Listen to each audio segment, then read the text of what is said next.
Página 226. Percepção de estímulos luminosos. Né? Nós falamos aí dos estímulos sonoros, né? E agora a percepção dos estímulos luminosos.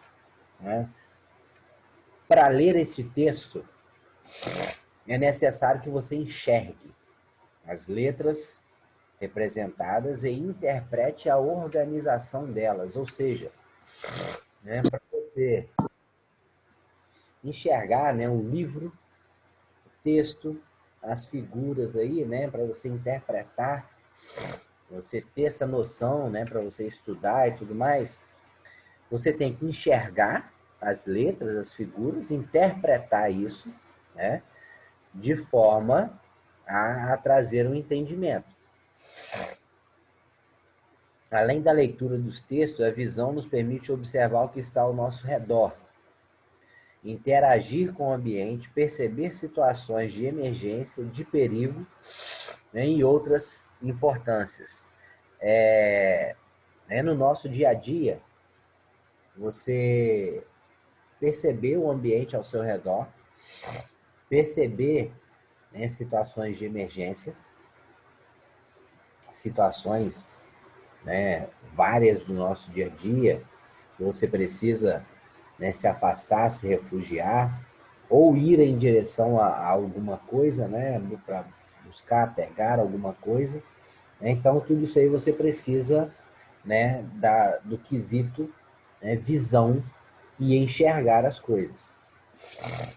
Os olhos são os órgãos sensoriais relacionados à visão, pois apresentam células receptoras capazes de perceber os estímulos luminosos do ambiente. Né? Veja a seguir aí duas obras, né, do pintor francês Oscar Claude Monet, né, que ficou conhecido aí popularmente, né, por Monet. Esse Monet, né, um artista famoso, ele chegou a uma etapa da sua vida que ele teve um problema de visão, né, foi perdendo a visão e continuou pintando, né? As suas obras, as obras de Monet são valiosas, né, bastante valiosas. E aí a gente tem duas pinturas, duas figuras aí no livro, né? Uma retratada antes do problema de visão de Monet, né? Que é a primeira da esquerda aí. A gente vê aí ninfeias, né? Que são plantas aquáticas, né? Sobre a água. Então ele fez o primeiro quadro aí, tem a data aí, 1903, né? Que ele fez essa primeira pintura e estava enxergando. E quando foi 1910, né, em torno aí de 7 anos depois, que ele já estava com problema de visão, né, ele pintou a segunda tela. Então, a segunda tela aí, né, ao lado uma da outra, ele retratou as ninfeias de novo, que são essas plantas aquáticas, só que você vê que ficou totalmente diferente. Né? 7 anos depois, ele já com problema de visão, ele retratou a mesma imagem. Aí o autor aí deixa uma questão assim, uma pergunta. Qual a diferença você observa entre as pinturas A e B? Né? Por que você acha que elas foram representadas de maneira diferente? Né? Por que Monet, né, claro que ele pintou elas diferente porque estava com problema de visão, mas por que dessa diferença? Né? Qual é a diferença principal que vocês veem aí entre esses dois quadros de Monet? Possivelmente, né, seja um lápis. As cores. Tá, o que tem as cores entre uma e outra? É, que uma tem mais cores vivas e a outra tem umas cores mais pretas, no jeito que o cara enxerga. Mais escuro, né? Possivelmente isso aí fosse um lago, algum lugar, né, que ele tinha acesso, ou na casa dele, algum lugar, que ele foi nesse lugar, olhou o ambiente, né, ali vendo o ambiente e pintando, né? Possivelmente fosse isso, né? Ele estava nesse local, nesse ambiente, nesse lago, viu aí essas plantas aquáticas e retratou e pintou. Só que na primeira pintura, né, ele pintou o que ele estava vendo, né, algo ali ao vivo, né, e estava enxergando bem a tela. E aí ele retratou do jeito que estava, que é essa figura mais escura, né, como o Jackson falou. A segunda figura, você vê que ela está com cores mais vivas, mais claras, né? Ele, na verdade, pelo meu entendimento, né? Aqui não dá uma conclusão, então essa questão de entendimento é pessoal. Eu acho que essa segunda figura, né, de 1910, quando ele já estava com problema de visão, ela foi retratada mais clara, com cores mais vivas, como o Jackson falou, por causa, né, da visão dele. Então, por enxergar pouco, ele acabou utilizando cores mais vivas para que ele enxergasse, né, pelo menos um pouco mais essas cores, né? Então, foi uma retratação de acordo com o problema dele. É aquilo que eu falei anteriormente. Se você já tem uma determinada deficiência auditiva, se você já escuta pouco, você tem a tendência de aumentar a voz para que você mesmo escute, achando que a pessoa está escutando o mesmo tom que você. Então, automaticamente, nessas pessoas que falam mais alto, é devido a ele mesmo, às vezes, escutar pouco. Então, no caso aí de Monet, por ele enxergar pouco, ele retratou com cores mais vivas a tela, para que ele pudesse ver melhor, né? Então, automaticamente era o que ele imaginava a cena ali, né? Pelo prejuízo de visão que ele teve, né? Então, ele retratou dessa forma aí. E aí a gente realmente vê, né, cores mais vivas, apesar de já ser praticamente um borrão, né? Uma coisa meio espalhada, mas ele representou, né, dessa forma. E é um quadro caro, tá, gente? E com ou sem borrão, sem problema de visão aí, né, um quadro desse de Monet, tanto o primeiro de 1903 quanto o de 1910, você pode ter certeza que ambos, né, custam uma fortuna.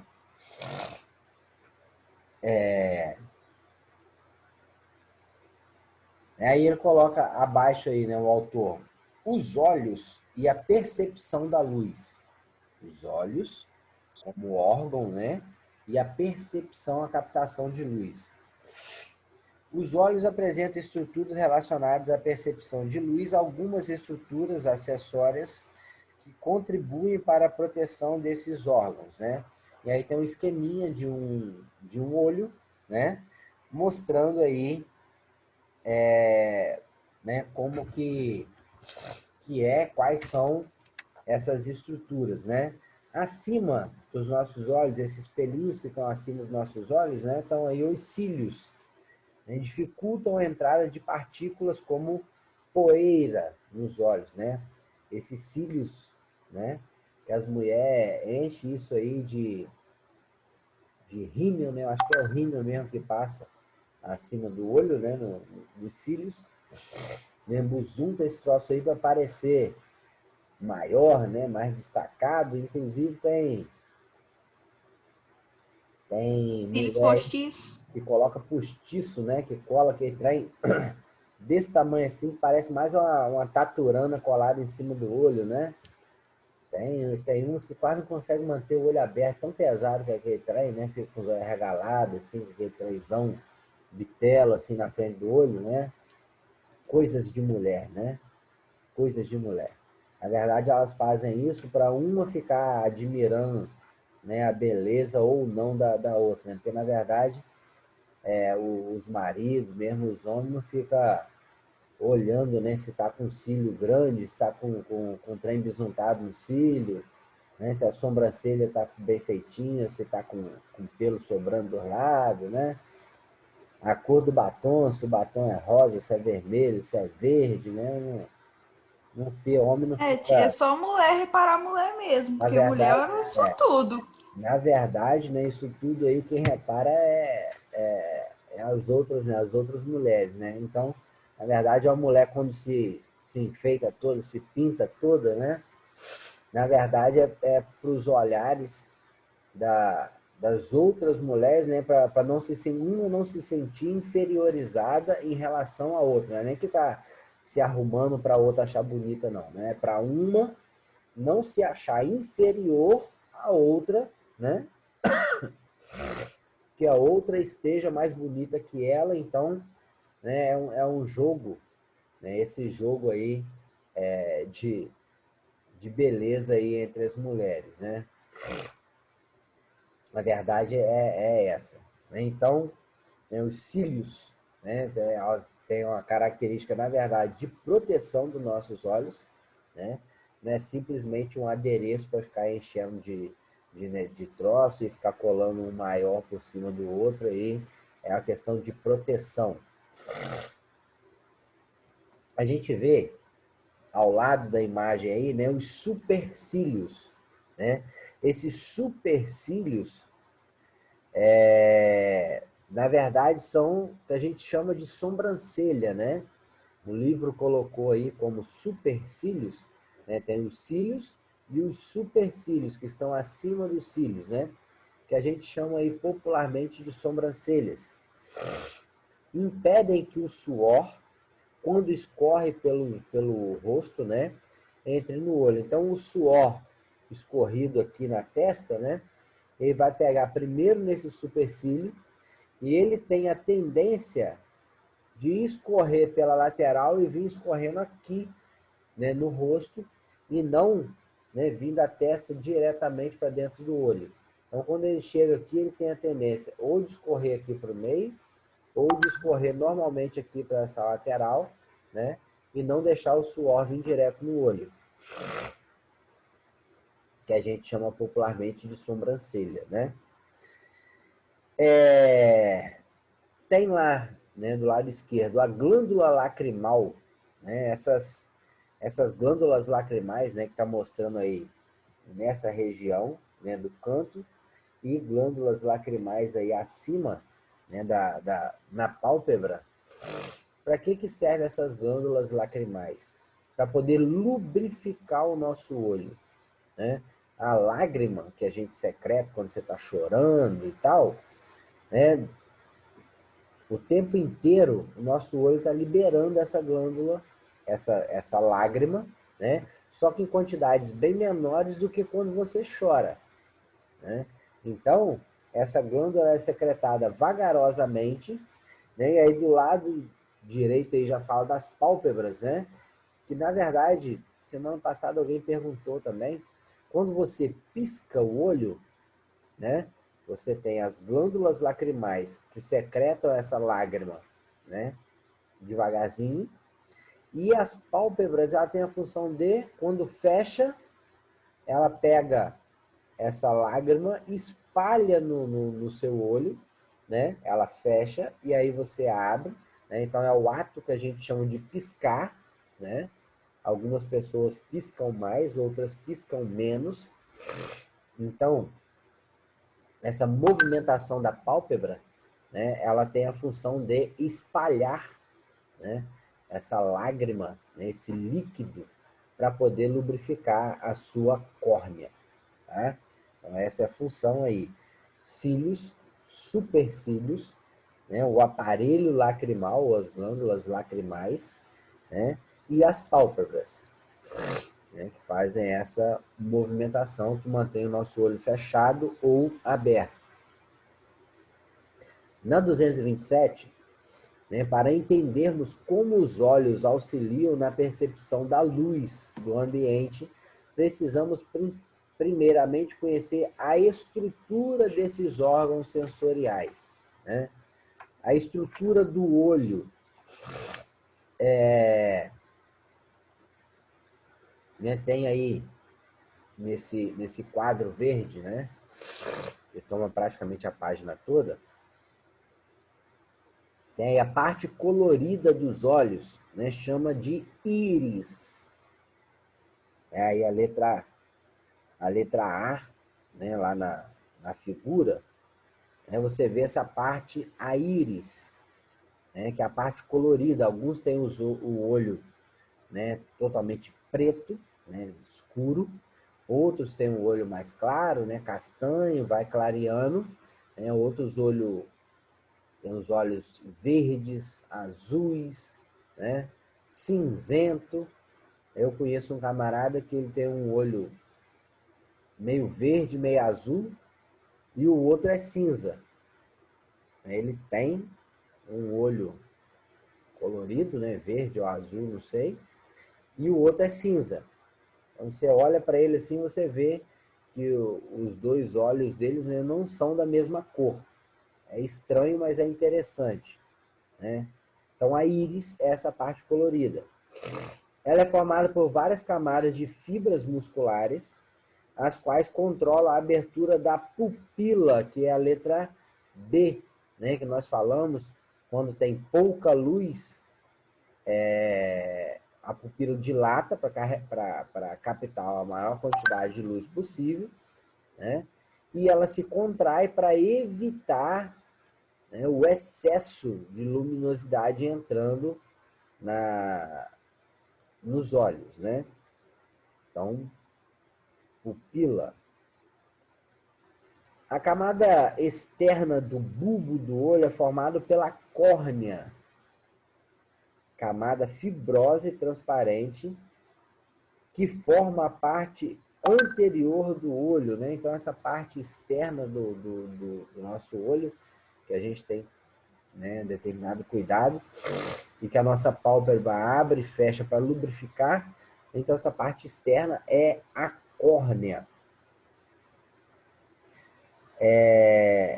E pela esclera, né, que é a letra D, a gente vê lá que essa esclera já está lá atrás do olho, né? Lá no nosso globo ocular, lá atrás, você vê a letra D, a esclera, que forma a parte posterior do olho, conhecida como o branco do olho, né? Essa parte externa ao olho, né, onde está o globo ocular, é essa chamada parte branca do olho, né? Que fica ao redor aí da nossa íris, né? Essa parte colorida. Então tem aí a esclera. A córnea é a parte interna da pálpebra, e a parte interna da pálpebra é conhecida como branco do olho. A córnea, a parte interna da pálpebra são recobertas por um tecido epitelial denominado túnica conjuntiva. Parte da esclera é revestida internamente por uma membrana fina denominada coroide, a qual contém vasos sanguíneos e alguns pigmentos. Logo atrás da íris encontra-se uma estrutura transparente denominada lente, né, que está mostrado aí pela letra F. Essa lente, inclusive, a gente costuma ter problemas nela, né? Vai embaçando, vai ficando meio turva. E aí é necessário você fazer uma cirurgia para retirar essa lente, que não está legal, né? E coloca uma outra lente no lugar dela, que é uma lente de vidro, né? Você substitui essa lente aí para poder você colocar uma lente nova, né? Limpa, e a sua visão, né, continuar boa, né, de certa forma. Quando você faz cirurgia de catarata, por exemplo, você troca, né, essa lente. É responsável por focalizar os raios de luz na retina, recobrindo a parte da região anterior da esclera. Encontra-se a retina, né, a G. Essa retina está sinalizada lá pela letra G, né, que está no fundo do olho. Se inclusive ao descolar do local, né, você passa a ter o chamado descolamento de retina, que pode levar o indivíduo à cegueira, né, a não enxergar mais nada, porque a retina ela descola, né, do fundo do olho. Isso pode ser por alguma doença, isso pode ser por um impacto, né, o ato de pegar muito peso, né, mesmo uma pessoa normal, de visão normal, ela pode descolar a retina por um excesso de peso, né, ou coisa do tipo. Formada por células receptoras de estímulos luminosos. Da retina parte o nervo óptico, né? Tá com a letra H. Você vê que atrás de tudo do olho aí na figura, né?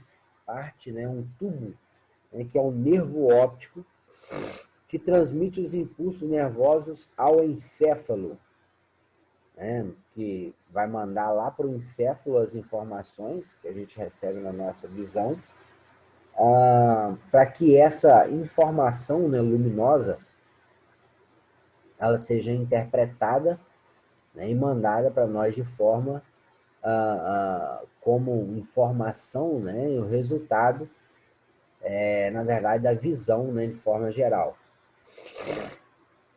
Preenchido por um líquido, né, um humor aquoso. Entre a lente e a retina encontra-se um espaço denominado câmara posterior, preenchido por um material gelatinoso, né, denominada humor vítreo, né, faz esse preenchimento, né, dentro do olho. Tem até um pessoal, sei lá como definir, né, falar aqui que é um pessoal louco, né, mas a loucura depende muito, né, do ponto de vista. Tem umas tribos, né, o pessoal que tem tatuado o olho, né? Os caras pegam uma tinta, né, e injetam nessa parte branca do olho essa tinta que você tem essa parte escura, né, no meu caso escura, né, no meio do olho, e a parte em volta, que é a parte branca, você coloca da cor que você quiser, vermelho, amarelo, preto. Ô tio, Oi. eu vi um cara que eu tava lá navegando lá no TikTok, eu vi um cara que ele pintou essa parte branca dele de preto. E o olho dele ficou todo preto, Todo igual preto, né? aquele demônio, né? Parece que o Eu cara vi de azul. O parece cara que pintou de azul. tá possuído, né? É um negócio esquisito pra caramba. Os mais esquisitos que eu acho é o preto, porque você olha pra cara do cidadão que o buraco do olho tá todo preto, né? E o vermelho. Parece que o olho do cara dá uma bola de fogo, né? Ou Ô de tio, sangue. Oi. tipo assim, será que tem como tirar isso depois ou não?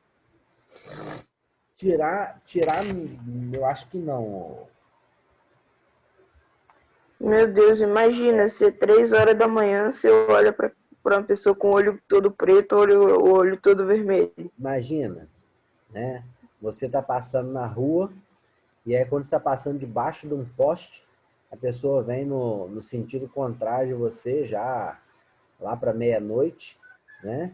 E aí quando você olha, o sujeito tá com aquela bolota de olho todo preto, fica igual, Nossa, eu ia tampar correr na hora. fica igual essa imagem aí do Evandro aí, ó, né? Aquele buraco do olho Né? lá, tudo pretinho, escuro, né? Lá para meia-noite, você topa com um camarada com o olho todo negro assim, ó, vou falar para vocês, é para correr muito, hein?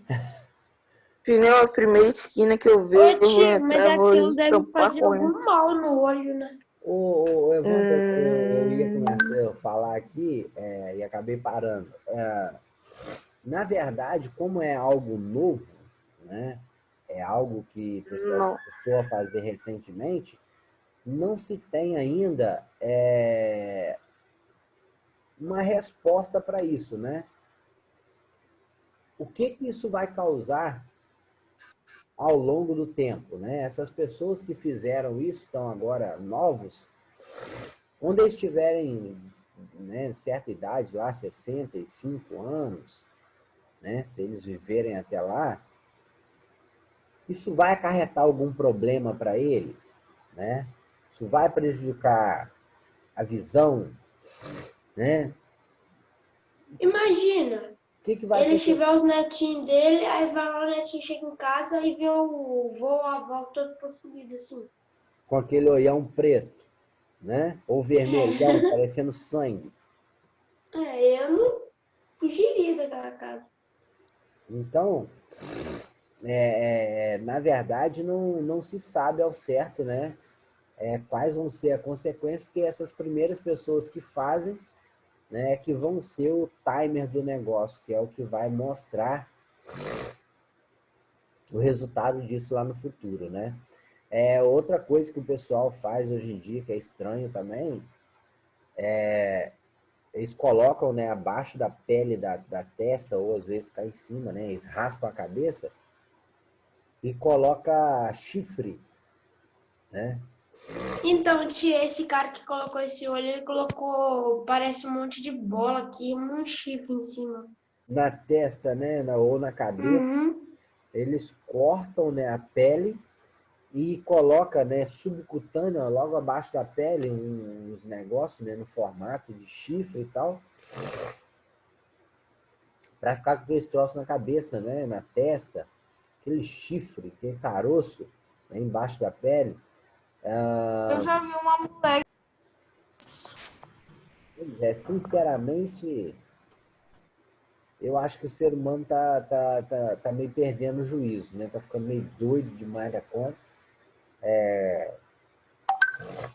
Né? Você colocar chifre, você colorir o olho, né? Tatuar o corpo todo, né? De cima e embaixo, igual o pessoal tá fazendo aí, né? Vai Meu tatuar, primo fez isso. Tatuou o corpo inteiro.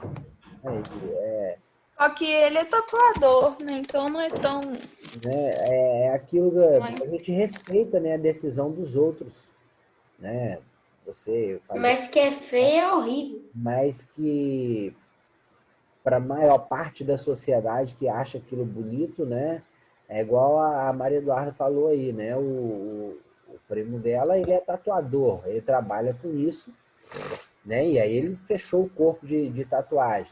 Mas vamos dizer que no futuro ele tem um problema de saúde, um aler, né?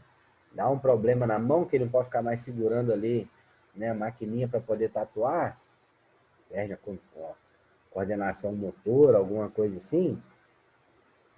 E ele precisa trabalhar em outra coisa, né? Quem que vai dar emprego para Ô ele, tio, e tem muito emprego se você já tiver uma tatuagem de um petzinho na mão que você não aceita. né? Já é como pré-requisito, né? Não possuir tatuagem, né? Já é pré-requisito. Então, Ô tio, querendo ou não, as pessoas ainda têm preconceito, né? Que é uma coisa ô de, tio, oi, se eu for fazer, eu só vou fazer as iniciais da minha mãe e do meu pai. Só isso. eu não tenho coragem de fazer, né? Nem eu nunca vou Esse tipo fazer. de coisa. Mas se eu fosse fazer, né? A primeira coisa que eu penso é o escudo do Mengão, né? Fazer o É escudo verdade. bem no peito, assim, para guardar, bem próximo do coração, né? Mas Meu pai tem um monte de tatuagem, mas ele não tem o corpo fechado, nem o braço. Ele já pensou em fechar o braço. eu particularmente não tenho coragem. Não. Eu acho que no futuro, quando tiver mais velho e tal, posso me arrepender. Então eu não tenho... Ô tio, mas agora lançou o negócio de apagar a tatuagem. É quase o dobro do mas que é feito, mas é uma dor laser, né? terrível. É a laser. Não apaga tudo. Não apaga tudo, fica Mancha a pele, tem que fazer a operação, é horrível, mas fácil não fazer. Ô tio, não apaga tudo sim, por causa que minha tia foi fazer uma operação, teve que tirar uma. Mas só que tirou normalmente, no jeito que eles fazem lá. Não tem nenhuma marca da pele. Não tem nenhuma marca. Nada. Zero. Mas ela fez cirurgia? Ela ia fazer uma cirurgia, mas antes ela tirou a tatuagem. Caso que senão ia atrapalhar. Mas talvez é porque a tatuagem é pequenininha, mas imagina um braço todo. Não era pequena. Sei lá. Era uma borboleta grandona. Do tamanho de uma mão quase. Eu não sei exatamente como que fica. Eu sei que é um processo caro, diz que é dolorido pra caramba, né? E fica a marca. Mas enfim. Isso aí é uma questão de gosto, né? Cada um faz o que quer, né?